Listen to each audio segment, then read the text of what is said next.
তো বন্ধুরা দেখো আমাদের হোটেলটা কিন্তু ওই সাইডে, আর আমাদের হোটেলের মানে একদম লাস্ট ফ্লোর থেকে, মানে ওপরে লাস্ট ফ্লোর থেকে তোমাদের আমাদের ব্যালকনির ভিউটা দেখো। দেখো এইটা কিন্তু আমাদের পুরো একদম যে হোটেলের ওপরে কিন্তু সিটিং অপশান, এখানে সবাই কিন্তু বসে আর আড্ডা মারতে পারবে।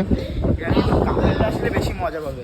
আর এখান থেকে যে ওল্ড দীঘার যে গেটটা, এটা গেট বলে নাকি জানি না, ওই যে পৃথিবীর মতো একানো আছে, এটা কিন্তু একদম পুরো একদম সরাসরি কিন্তু বন্ধুরা দেখা যাচ্ছে। আর এদিকে একটা ছোটো পার্ক মতো আছে। আর এই দেখো এখানে কিন্তু সব দোকানপাট, আর ওইটাই কিন্তু বিচ, মানে দীঘার যে সমুদ্র একদম এখান থেকে কিন্তু আমরা দাঁড়িয়ে একদম ফিল নিতে পারবো। কেমন একটু জল পড়লো, এখানে কিন্তু দাঁড়িয়ে একদম হাওয়া খাচ্ছি, আর হালকা হালকা দিক দিয়ে কিন্তু জল ছিঁড়ে আসছে, হালকা হালকা ঝিরিঝিরি বৃষ্টি হচ্ছে। জাস্ট ওয়াও ফিল বন্ধুরা। জীবনে পয়সা প্রচুর খাওয়াবো, প্রচুর করবো, শুধু খরচ করো। কী করবে পয়সা? মরে গেলে সব শেষ। মরে যদি যাও সব থেকে যাবে, সব সাথে কিছুই যাবে না, যা দেবে আমাকে তাই যাবে সব। এটাই বলার সময় আসো ঘুরতে।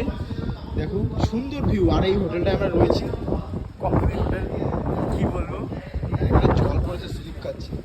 তো যাই হোক বন্ধুরা, চলো এখন ডাকতে চলে এসছে, এখানটা বন্ধ করে দেবে কিন্তু। দেখো এই ছিল ভিউ। চলো কারা কারা আসছো, আর এই হোটেলটা এসে কারা কারা থেকেছো সেটাও কিন্তু কমেন্ট করে জানিও। আর এখানে সিটিং অপশান লিখে সেরা লেভেল সিটিং অপশান। আসো তোমরা হোটেলটা এসে থাকো একদম। দেখো এই যে গেটের থেকে তাকালেই কিন্তু এই ব্যালকনিটা তোমরা দেখতে পাবে। উপরে দেখো লাল কালারের কিন্তু ব্যালকনি, একদম সেরা লেভেলের ভিউ। চলো